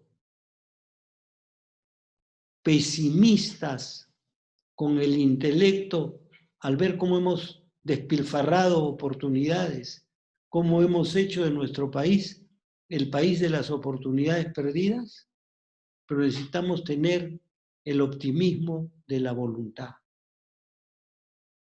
Y una cosa como este martes democrático, donde podemos hablar, discrepar, coincidir, seguir reflexionando, donde veo preguntas como las que se han hecho que revelan una preocupación, que no se van a dejar seducir por sí, más plata, más plata, más plata, cuando no hay plata, que no se van a dejar seducir por meras fantasías cuando sabemos que las cosas toman tiempo. Yo me siento profundamente contento de haber participado de esto. De haber participado porque siento nuevamente que el Congreso es el lugar de la deliberación. Yo tuve la suerte de conocer al gran filósofo alemán Jürgen Habermas, el hombre de la acción comunicativa, para quien la deliberación es el sustento de la democracia, para quien la razón es algo fundamental. Entonces, sí, ha habido eso y es lamentable. Hemos tenido, por alguna extraña razón, esta suerte de ceguera. Somos un país lamentablemente dividido. ¿Cómo creamos una propuesta que nos haga pensar que tenemos un destino común? Hace tantos años Basadre dijo que nuestro país tenía un estado empírico que se balanceaba, que se columpiaba sobre un abismo social. Lamentablemente, me temo que sigue teniendo razón. Pero nuestra tarea es achicar la brecha de ese abismo y hacer que nuestro Estado sea democrático, eficiente, eficaz, descentralizado, transparente y no corrupto. Y esa es una tarea muy grande de todos. Ojalá que las nuevas generaciones aprendan las lecciones de la historia. Ojalá.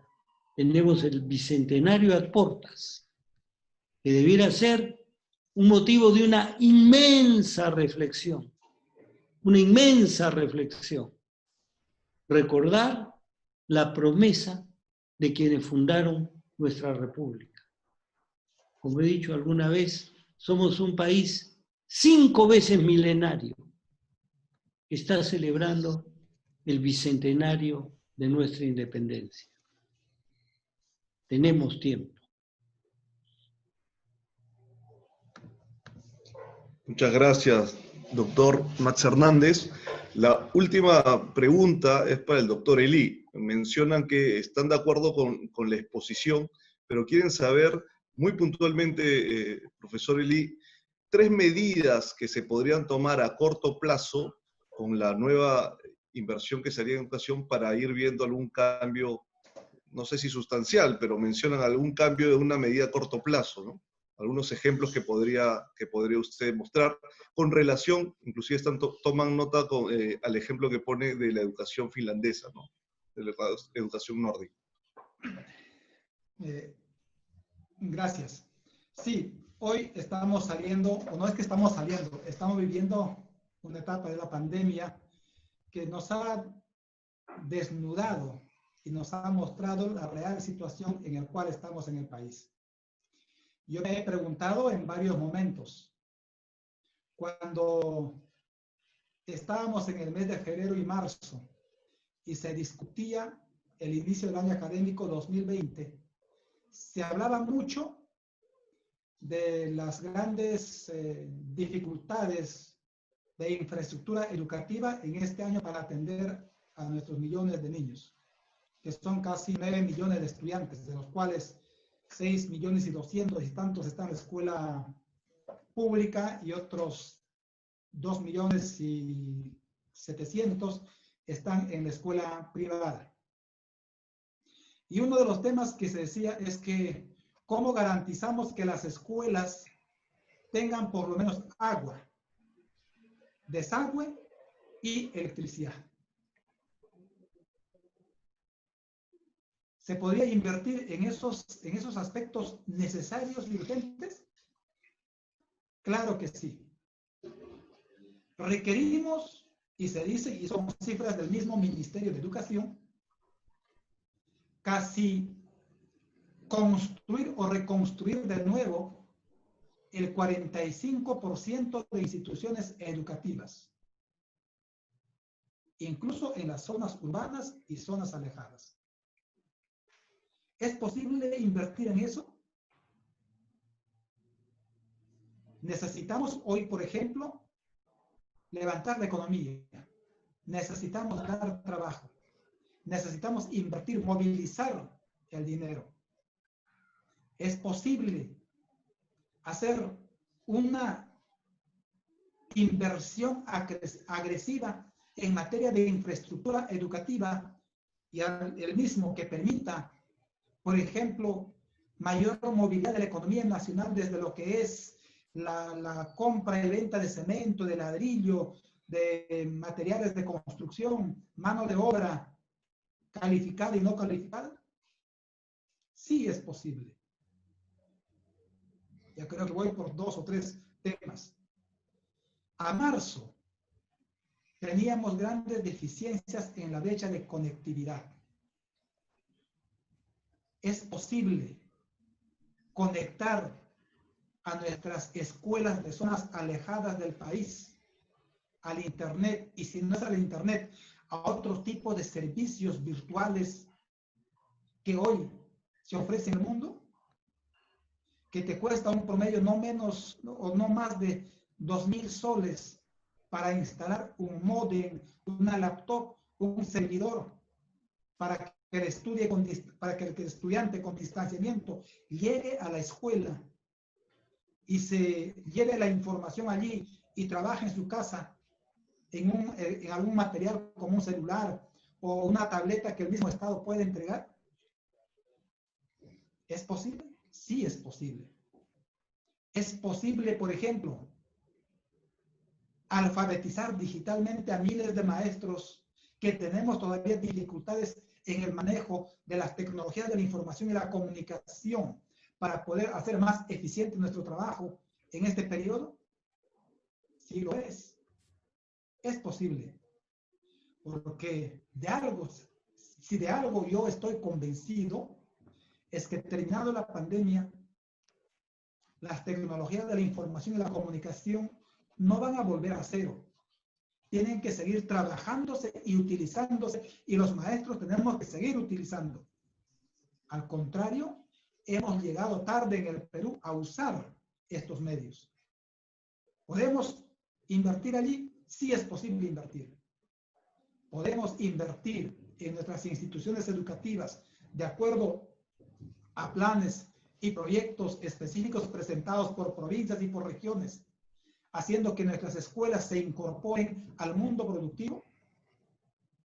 Cuando las fronteras se cerraron en los meses de marzo, abril, mayo, cuando se cerraron las importaciones y ahora cuando la medicina, por ejemplo, o la vacuna para el COVID aún no está en nuestras manos, pero cuando se produzca, no llegará fácil al país. ¿Qué estamos haciendo desde el interior del país, desde el Perú? Estamos en la capacidad, por ejemplo, de generar actividades productivas que nos autosostengan y nos desarrollen económicamente, socialmente a los peruanos, que mejoren nuestra alimentación, nuestra dieta alimentaria. Sí es posible. Es posible garantizar alimentación escolar en vez del caliwarma que se entrega, lácteos y galletas, desarrollar realmente un real programa de alimentación escolar para los estudiantes del Perú, no solamente de educación primaria, sino también de educación inicial y secundaria. Son ejes que tenemos que atacar. Posiblemente alguien dirá, bueno, esto parece asistencialismo, no lo es. Porque justamente esos ejes de inversión van a permitir mejorar la nutrición, combatir diferentes enfermedades, evitar la anemia y, como contraparte, garantizar también procesos de aprendizaje mejores de nuestros estudiantes. Por otro lado, es posible destinar presupuestos que superan los 4.000 millones de soles como deuda que se tiene a los maestros y poder invertir para que estos maestros no se mueran endeudados por el Estado como hoy está ocurriendo. Sí es posible. Entonces, hay muchos ejes de inversión que se puede hacer, pero tiene que haber voluntad política, compromiso de las autoridades, pero también eficiencia en la inversión, en la ejecución de proyectos, pero también controles. Mucho hemos visto que la gente denuncia de manera abierta el tema de la corrupción. Y como que es un mal de nuestro tiempo, de todo se dice también corrupción. Sin embargo, ¿somos capaces de identificar que efectivamente eso ocurre y estamos denunciando? ¿O somos ciudadanos pasivos que solamente miramos y no actuamos? Yo creo que es tiempo de actuar. En esta pandemia veía con mucho agrado que el día de hoy BBC de Londres sacaba una información cómo los ronderos de Cajamarca, vía control de sus ciudadanos, han controlado el coronavirus en su región. Es posible desarrollar este tipo de organización vinculado a la educación para poder, por ejemplo, garantizar una mejor alimentación, seguridad, lucha contra la violencia, lucha contra el maltrato infantil, el trabajo infantil y la mujer en el país. Sí es posible, obviamente. Sí, pues es posible. Muchas veces en teoría lo podemos plantear. El asunto es cómo nos organizamos para que eso ocurra. Y cómo desde la escuela los maestros también nos comprometemos para que eso ocurra. Y eso significa también una docencia con ética, con un rol deontológico, con capacitación y formación permanente, tema que nosotros desde el Colegio de Profesores sí proponemos y vamos a trabajar. Porque queremos que un maestro afiliado al Colegio de Profesores tiene que ser bien preparado, ético, que practique la deontología profesional, ame su profesión, ame a su niñez, porque sabemos que los docentes estamos en ese campo del trabajo que podemos contribuir al desarrollo nacional, con buena ciudadanía y con compromisos de mediano y largo plazo, porque queremos ver a nuestro país democratizado, un país con dignidad, un país integrado, como se dijo ya el doctor Hernández, integrado, articulado dentro de nuestra diversidad, y que este bicentenario, por ejemplo, por lo menos nos permita soñar al pueblo peruano con que hay una decisión política, que tenemos un presupuesto del 6% como mínimo para educación, pero que se ejecute con responsabilidad y también con eficiencia. Muchas gracias. Muchas gracias. Quiero agradecer al congresista Raimundo Dioses por haber estado presente. Él preside la Comisión de Educación Quiero agradecer también al doctor Max Hernández y al profesor Elio Caña. También agradecer al congresista Luis Valdés, el primer vicepresidente del Congreso. Quería simplemente finalizar con un mensaje. La Oficina de Participación Ciudadana del Congreso de la República va a seguir con los martes democráticos y vamos a seguir además con algunos otros espacios deliberativos también, de poder conectar la participación de la ciudadanía de manera activa, de tener algunos foros abiertos en los temas constitucionales también, que son muy importantes y que ahora es necesario poder entrar en un debate mayor. Es así que nosotros, como Oficina de Participación Ciudadana, vamos a tender todos los puentes entre el Congreso y entre la ciudadanía. Consideramos, como bien lo dijo el doctor Max Hernández, que el Congreso es la gran casa de la deliberación, es la gran casa del consenso y debemos entenderlo como tal. Las leyes, amigos, amigas, deben entenderse como un punto de encuentro entre diferentes representaciones de nuestro gran Perú.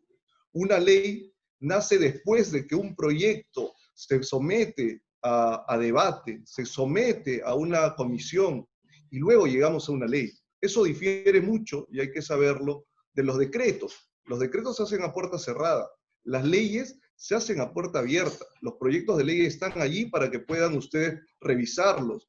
Nosotros tenemos también un espacio de foro legislativo virtual donde pueden inclusive ahí entrar, ver las leyes, los proyectos de ley y poner sus comentarios y observaciones. También existe pedidos ciudadanos con relación a algún proyecto de ley que se quiera también impulsar o hacer llegar a algún tema, a alguna comisión o a algún congresista. Insisto, este es un tema muy importante para la representación. El gran problema de nuestro país es que la representación muchas veces han estado desligada los representantes de sus representados. Y creo que el Congreso de la República, pero más allá del Congreso inclusive, esta nueva generación, la generación del Bicentenario, una generación que tiene que ser un punto de quiebre, tiene que trabajar arduamente en reconciliar el país político con el país nacional. El país político muchas veces está desligado. Se hablan en códigos comunicacionales algo distintos. ¿Cómo le explicamos la democracia a una persona que vive en Cerro de Pasco o en Purús, en Ucayali, donde he podido llegar años atrás y donde ni siquiera existe conectividad terrestre ni fluvial? Únicamente se puede llegar mediante aviones que llegan cada 15 días subvencionados por la FAP. ¿Cómo les podemos hablar a ellos de tantos temas que quizás son trascendentes desde el hemiciclo, pero hay que aterrizar y hay que reconciliar ese país nacional con el país político? Yo creo que esa es la gran deuda que corresponde y que vamos desde la Oficina de Participación Ciudadana a trabajar muy fuertemente, de la mano con nuestros congresistas, de la mano con nuestra mesa directiva, con las comisiones, pero de la mano también con ese ciudadano que hoy quiere expresarse más que nunca y vamos a hacer su voz, esa voz de aquellos que no se pueden expresar. Quiero agradecer nuevamente. Este es un tema que de ninguna manera está acabado. Vamos a seguir profundizando. El tema de educación es importantísimo, es uno de los grandes pilares de toda sociedad. Yo insisto en que la fortaleza de una nación se mide por la calidad de su sistema educativo y tenemos que trabajar hacia eso, hacia que un sistema educativo pueda formar a personas con valores, a futuros profesionales también, pero sobre todo también a ciudadanos comprometidos con el sistema democrático que defiende nuestro país. Muchas gracias a cada uno de ustedes. Seguiremos con nuestras sesiones de Martes Democrático después del 28 de julio y también ampliaremos algunos otros temas como jornadas de diálogos constitucionales a propósito de las reformas que se han planteado. Muchísimas gracias a cada uno de ustedes. Gracias también a nuestros ponentes.